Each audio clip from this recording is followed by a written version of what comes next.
आज हम लोग इस यात्रा में आगे बढ़ते हैं और आज छठे पायदान पर, छठे सोपान पर आता है आज्ञा चक्र, थर्ड आई, उसकी बात करेंगे। चक्रों की जो ये श्रृंखला हम लेके चल रहे हैं उसको डिमिस्टिफिकेशन सीरीज़ मैंने नाम दिया है और उसके सार को समझेंगे, उसके आसार को हटाएंगे, यही कोशिश है। उसके आसार को हटा पाएंगे तो ये बड़ी उपलब्धि होगी, सफलता होगी। जितने भी ये ऊर्जा केंद्र अनुभव किए गए हैं उनमें से सबसे ज़्यादा विख्यात और कुख्यात ये आज्ञा चक्र रहा है, थर्ड आई। क्योंकि इस केंद्र से बहुत सारी रहस्यात्मक बातों को जोड़ दिया गया और जो परंपरागत साहित्य है वो कहता है रहस्यात्मक बातें ही नहीं, तमाम किस्म की सिद्धियाँ, तमाम किस्म की अलौकिक शक्तियाँ और अलौकिक ज्ञान भी उपलब्ध हो जाता है इस केंद्र के माध्यम से। बात हमेशा करी जाती है जागृत होने की, केंद्र जागृत होगा, आज्ञा चक्र जागृत होगा, तीसरी आँख जागृत होगी या उनके खुलने की। सारे चक्रों में यही भाषा उपयोग में लाई जाती है पारंपरिक रूप से। लेकिन मूल रूप से जो बात खो जाती है इन सारी बातों के बीच में कि जागना तुमको है अपने भीतर, जागना तुमको है उन भावनाओं, संभावनाओं, उन अर्थों के प्रति। वो जो बात कही जा रही है उसको हृदयंगम कर लेना, अपने हृदय में उतार लेना, अपने अंतरतम में, वही है उसके प्रति खुलना। तो अगर हम ये भाषा का उपयोग ऐसे करते हैं कि ये चक्र जागता है, ये चक्र खुलता है, तो ये बात तो देखिए जब स्पष्टी हो चुकी है कि ऐसी कोई चीज़ तुम्हें मिलेगी नहीं जिसको तुम जगा सको या खोल सको, तो क्यों ये बातें करी जाती हैं बार बार? देखिए, पुराने ऋषि बहुत ही स्पष्ट रूप से अपनी बात कहने वाले हैं और मैंने हमेशा कहा है कि बहुत चतुर भी हैं। चतुर ये हैं कि वो जानते हैं कि अगर कोई किताबी बात में ही उलझा है लगातार तो उनके लिए पूरा प्रमाण हो जाता है कि ये किताबी ज्ञान में ही उलझा हुआ, ये तो उससे आगे गया ही नहीं, इसने सार को समझा ही नहीं। उन्होंने सारी बात भी कह दी और बात को कह के छुपा भी दिया। इसी को कहते हैं ओपन सीक्रेट। ओपन सीक्रेट क्या है कि सामने ही है, जाहिर है, लेकिन उसको तुम देखोगे तो तुम्हारे लिए बात फ़र्क हो जाएगी, नहीं देखोगे तो तुम्हारे लिए बात फ़र्क हो जाएगी। तुम्हें प्लेट में एक गुलाब जामुन रख के दिया गया और कह दिया गया कि ये नमकीन गुलाब जामुन है, इसको खाओ बहुत, और इसका जो नमक है अद्भुत है।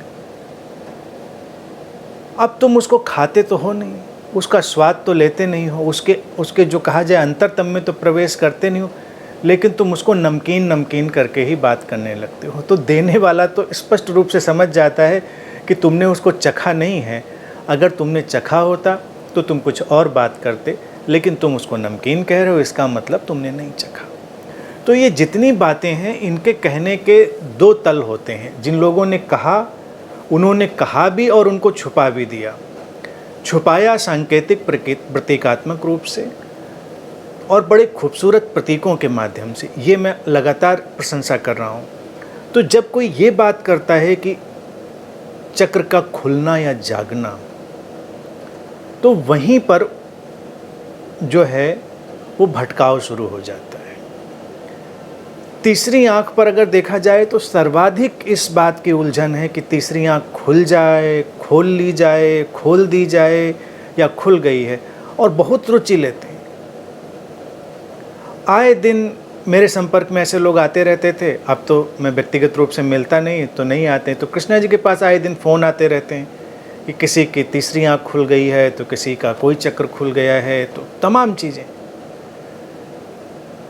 और शरीर की समस्या भी हो तो मैं हमेशा इसको आजकल कहता हूँ और ये देख के कह रहा हूँ, शरीर की समस्या भी हो तो लोग सामान्य रूप से ये नहीं कहेंगे कि मेरे हृदय में दर्द हो रहा है, पेट में दर्द हो रहा है। वो कहेंगे मेरे मणिपुर चक्र में दर्द हो रहा है, मेरे अनाहत चक्र में दर्द हो रहा है, गला खराब है, गले में दर्द हो रहा है, वायरस ने पकड़ लिया है। तो कहेंगे नहीं, विशुद्ध चक्र में कुछ गड़बड़ हो गई, विशुद्ध चक्र में दर्द हो रहा है। सिर दर्द हो जाए, माइग्रेन हो जाए तो तीसरी आँख में दर्द हो रहा है, थर्ड चक्र में, आज्ञा चक्र में, थर्ड आई में दर्द। ये भाषा लोग लेते हैं। अब ये भाषा ही विक्षिप्तता में ले जाती।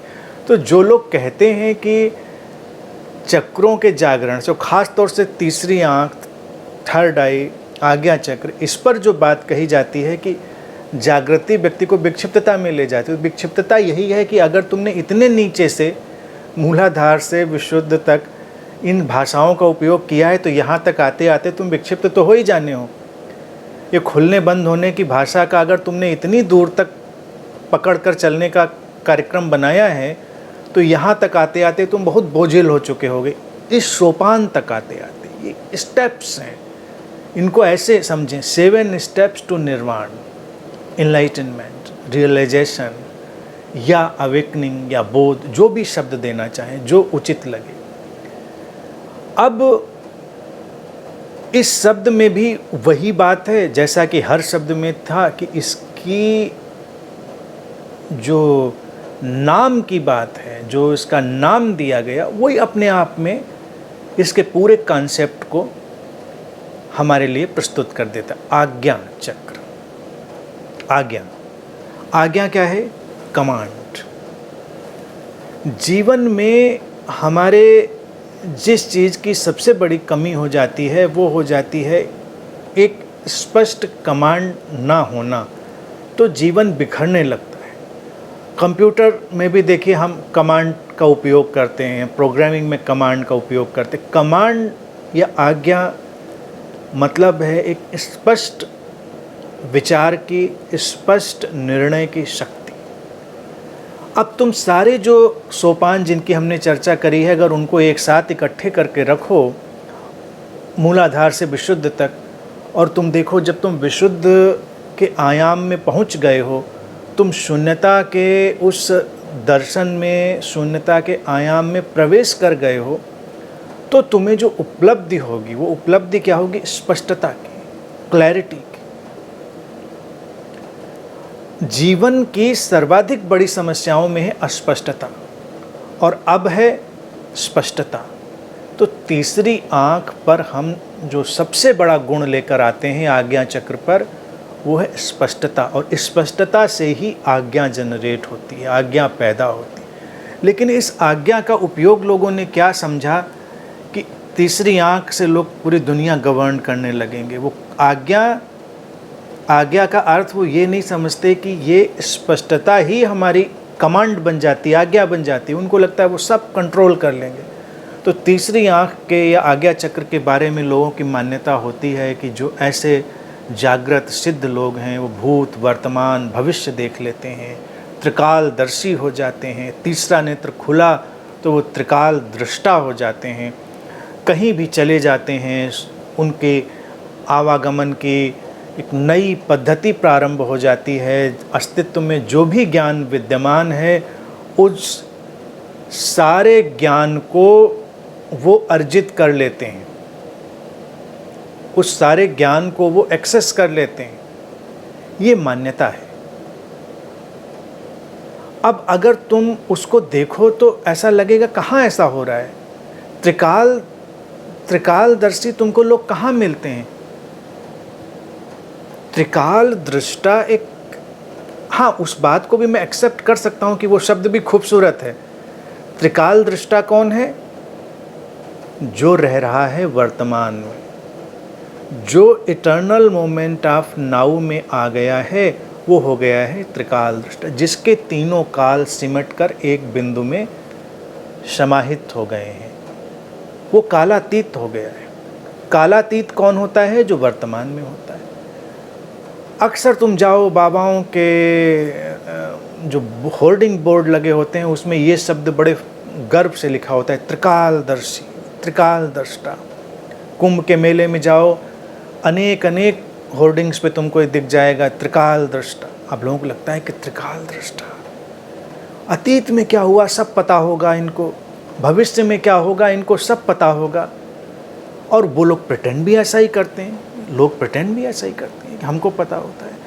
अब तुम देखो, जीवन भी ऐसी परिस्थितियां लाता है जब ये चुनौतियां सामने खड़ी होती हैं और हमको नहीं पता होता, हमको नहीं पता होता क्या होना है। आज के संदर्भ में ही अगर हम देख लें पैंडेमिक की सिचुएशन में, तो कौन त्रिकालदृष्टा ऐसा सामने आया जिसने ये बताया हो कि ऐसा आने वाला है, या अभी भी कौन है जो कहे कि हाँ इस तारीख इस समय ये ऐसे ऐसे टर्न होगी सिचुएशन, ये जो कोई नहीं बता सकता। हम लोग इंतज़ार करते हैं, चलते हैं, लेकिन ये शब्द इसको भी मैं झाड़ पोंछ कर रखना चाहूँगा त्रिकालदृष्टा को।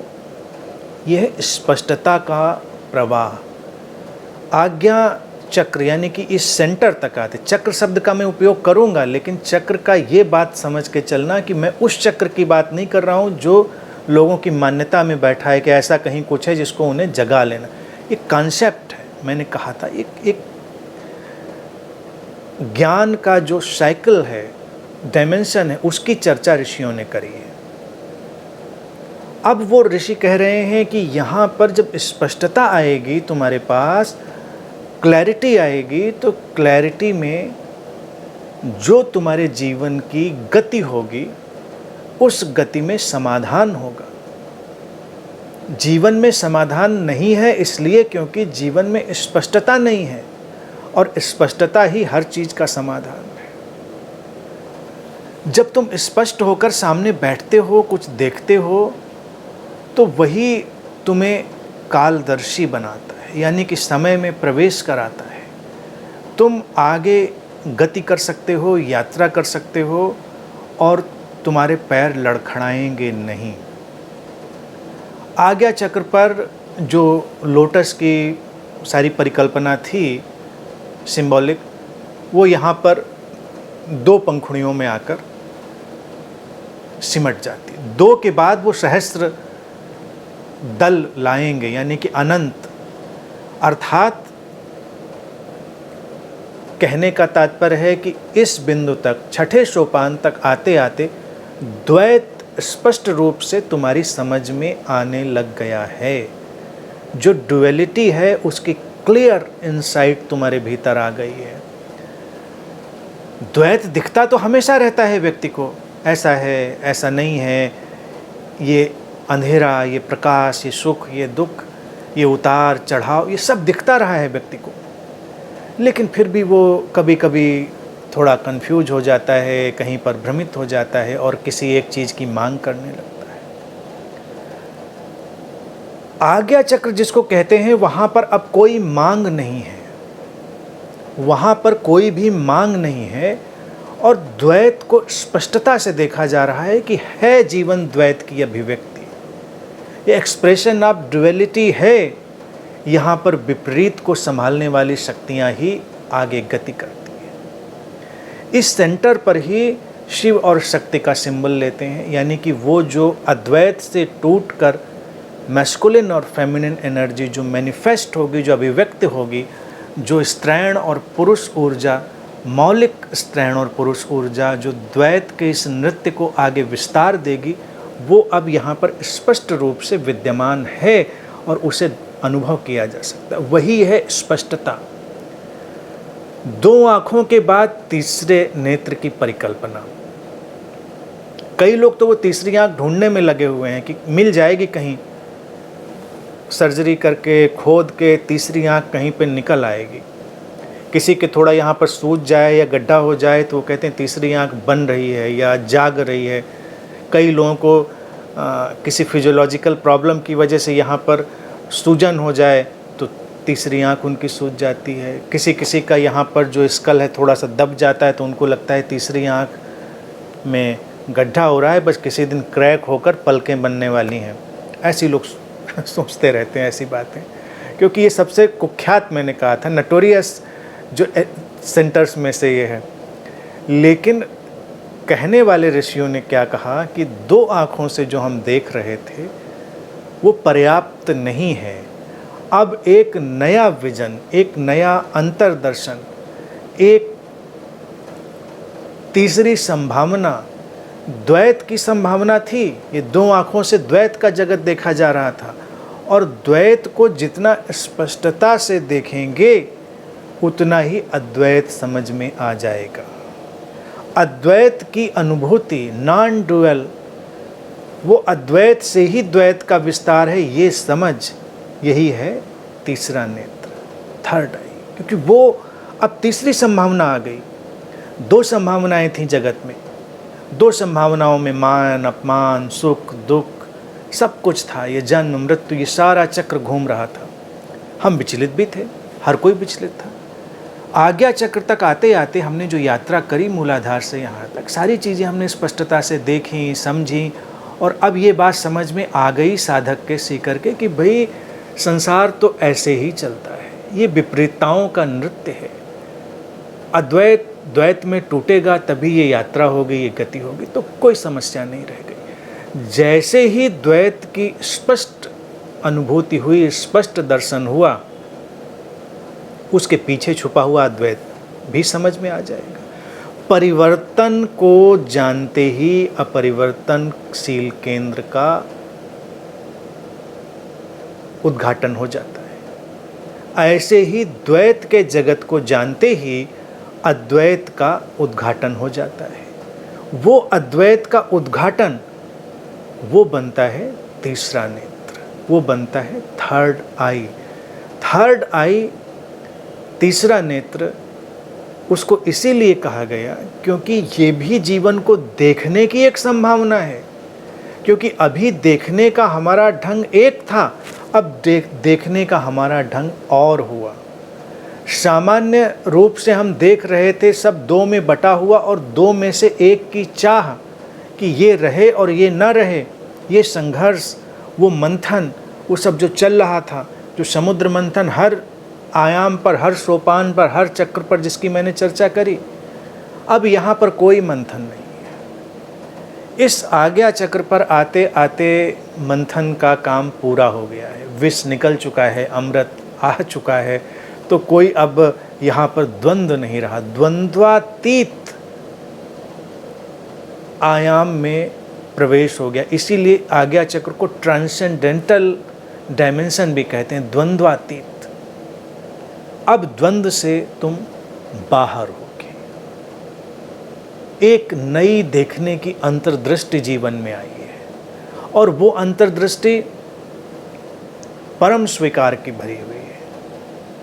इसीलिए जब हम आज्ञा चक्र पर बात करते हैं तो हम कहते हैं कि जब ये अंतर्दृष्टि अद्वैत की आएगी तो व्यक्ति के भीतर एक अपरिसीम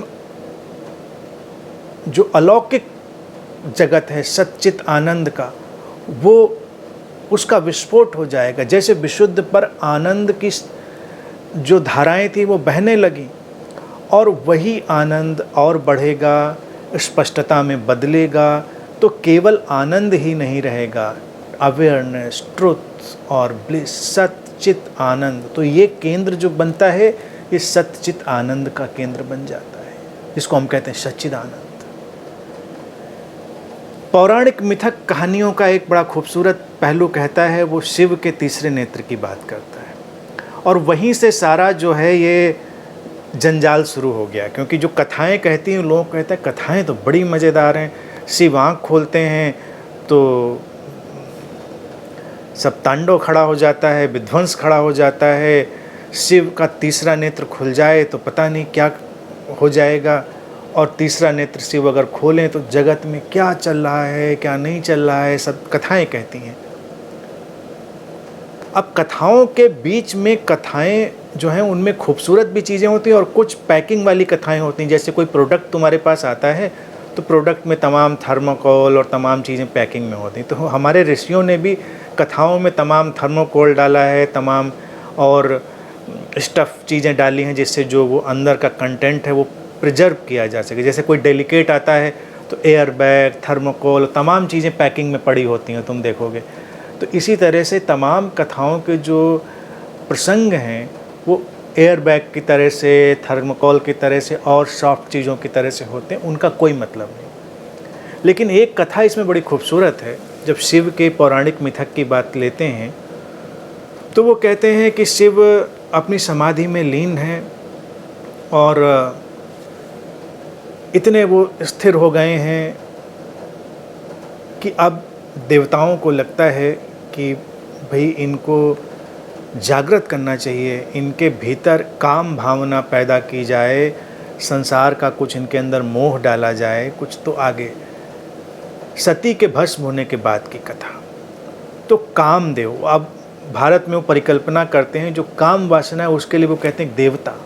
तो कामदेव उनको लुभाने की कोशिश करते हैं और कहते हैं कि शिव जब उन सारे उनके उपद्रव से तरंगित होते हैं तो अपनी तीसरी आँख खोलते हैं और कामदेव तत्क्षण भस्म हो जाते हैं। अब ये प्रसंग, इस पर तो कितनी अच्छी कथा लिखी गई, लेकिन ये हमारे ह्यूमन साइक का एक बड़ा अच्छा डिपिक्शन है कि आज्ञा चक्र पर क्या होगा। आज्ञा चक्र पर पहली बार वासनाओं का जगत भस्मीभूत होता है। वासनाएं किसी को तब तक बांधती हैं जब तक वो विकल्पों में खड़ा है, चुनने में। द्वैत का फैलाव है और द्वैत में उसे कोई न कोई विकल्प पकड़ना है। शिव समाधि से उठे हैं, वो है निर्विकल्प अवस्था। द्वैत को जानने की जो अवस्था है वो है निर्विकल्प। अब तुम क्यों विकल्प चुनोगे? जो आता है सामने उसको जीते हो, जो तुमको उचित लगता है वो करते हो, जो तुमसे अस्तित्व कराता है उसको होने देते हो, उलझते नहीं उसमें। उलझाव ही वासना है। वासनाएं, कामनाएं अड़चन नहीं है, क्योंकि जीवन के संचालन में तमाम किस्म की कामनाएं और वासनाएं उठेंगी। काम वासना से अर्थ केवल सेक्सुअलिटी से ना लें। काम वासना यानी कामदेव जब कह रहे कामना का देव, जो तुम्हारे अंदर कामनाएं, डिजायर्स पैदा करेगा। और ये डिजायर्स, ये इच्छाएं, ये वासनाएं, ये क्या हैं? ये हैं विकल्पों के खड़े होने पर। हर व्यक्ति एक चीज़ चुनना चाहता है, एक छोड़ना चाहता है, और ये द्वंद्व, चुनने और छोड़ने का, विकल्पों का द्वंद्व उसे पीड़ित करता है। शिव के तृतीय नेत्र की ये घटना कहती है कि अब एक अवस्था व्यक्ति के भीतर द्वंद्वातीत आई है और उसी ने उसके अंदर वो तीसरी संभावना को, तीसरा नेत्र, यानी कि अब द्वैत से पार के दर्शन की, अद्वैत के दर्शन की संभावना उसने खोली।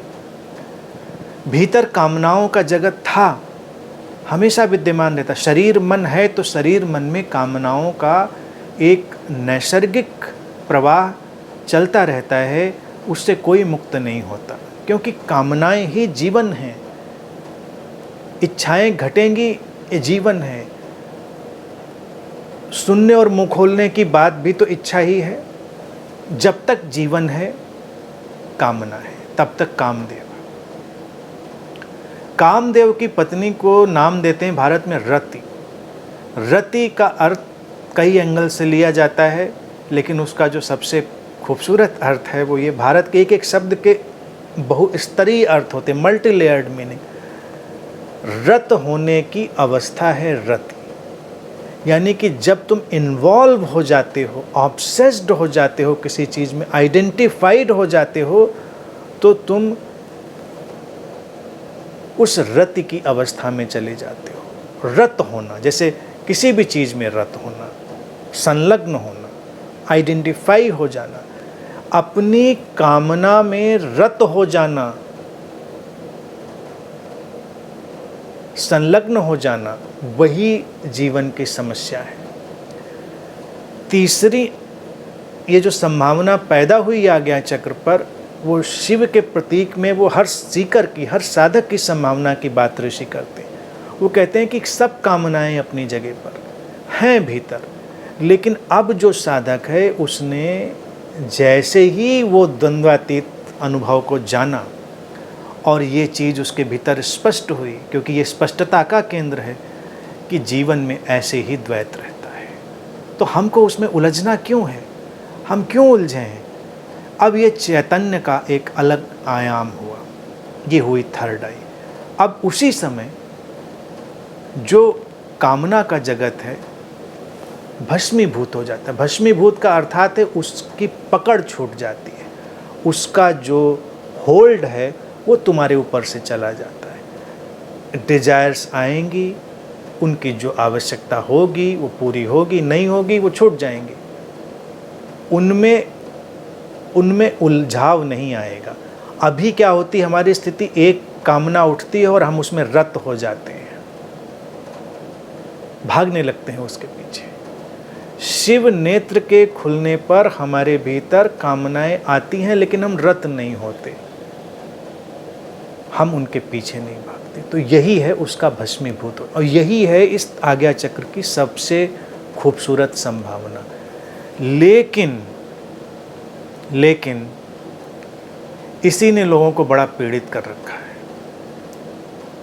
क्योंकि तीसरी आँख की जो वो रहस्यात्मक दुनिया है वहाँ लोगों को जाना है, क्योंकि वो लिखा है, किताबों में लिखा है, आज्ञा चक्र खुले तीसरी आँख तो अलौकिक ज्ञान मिल जाता है। जो 5 इंद्रियों से ज्ञान नहीं मिलता वो मिल जाता है। तो आप कभी पूछते नहीं क्या मिलता है ज्ञान, ज्ञान मिलता है तो किस काम आता है, हम नहीं पूछते, हम सवाल नहीं खड़े करते।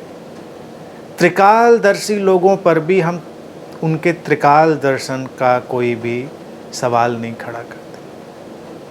ये खेल चलता रहता है, और सारी कहानियाँ, इतनी खूबसूरत कहानियाँ सुनने में आती रहेंगी कि तुमको सुनने में बहुत मज़ा आएगा। तो सारे लोग बस इसी में लगे हैं, बस तीसरी आँख किसी तरह से खुल जाए, हम देख लें। तीसरी आँख को लोगों ने सीसीटीवी कैमरा समझ लिया है, क्योंकि लोगों ने कहा है कि जब तीसरी आँख खुलती है तो दूर दुनिया में क्या चल रहा है, दूर आकाश गंगा पर क्या चल रहा है देखा जा सकता है। लोग कहते हैं ये तो बड़ी मज़ेदार बात है, हमको तो अपने दोस्त के यहाँ, दुश्मन के यहाँ, अपने प्रेमी प्रेयसी के यहाँ तो सीसीटीवी लगवाना ही था। तो एक बार तीसरी आँख खुल जाए तो फिर झांक के देखें क्या चल रहा है घर में, कौन आता कौन जाता, क्या करता व्यक्ति, बैंक में क्या उसके चल रहा है। तीसरी आँख के इसी उपयोग के पीछे लोग भागते रहते हैं, और फिर जब तुम साधना के लिए जाओगे तो तुमको समझाया जाएगा खुलती है, वक्त लगता है, सालों लगती है, साधना करनी पड़ती है, कुशल गुरु के मार्गदर्शन में साधना करनी पड़ती है, और वक्त लगता है। अब कितना वक्त लगता है, 4 साल लगते हैं, 12 साल लगते हैं, कोई कहेगा जीवन लग जाता है, कई जीवन लग जाते। इस जीवन के बाद तुम क्या करोगे, तुमको तो इसी जीवन से लेना देना है, इसी जीवन से ही सब कुछ लेना देना है। तो आगे किसी जीवन की बात है नहीं है, इसमें उलझने का कोई मतलब नहीं। लेकिन ये कहानियाँ चलेंगी और हम उसमें उलझते जाए, क्योंकि उसको सीसीटीवी बना लेना हम चाहते हैं। वो सब जो परिकल्पनाएं हैं वो उलझन में डाले रहती हैं व्यक्ति को। सहज हो जाना है,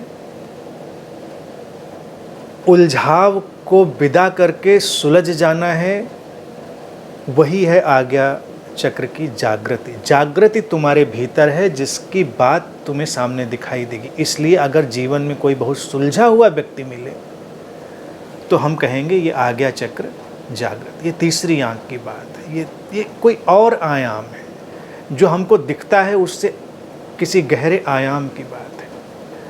सुलझाव, सुस्पष्टता, निर्विकल्पता और सच्चित आनंद की अनुभूति, ये घटेगा। इसमें कुछ भी ऐसा नहीं है जो मैजिकल है। मैजिकल तो हर मोमेंट है, देखो जादुई तो हर क्षण है, लेकिन वो जो एक अजीब सी बातें लोगों के अंदर पड़ी हुई हैं ऑकल्ट की, इन सब की, उन सब का इस केंद्र से कोई रिश्ता नहीं है, कोई रिश्ता नहीं है। इस पर मैंने पहले भी बहुत बात करी है, इसलिए उसके विस्तार में नहीं जाएंगे। जो आप प्रश्न रखेंगे अब उनको हम एक्सप्लोर करेंगे, उनकी चर्चा करते हैं। इस केंद्र से, इस बिंदु से, इस डायमेंशन से, इस सोपान से संबंधित आज के लिए इतनी बात।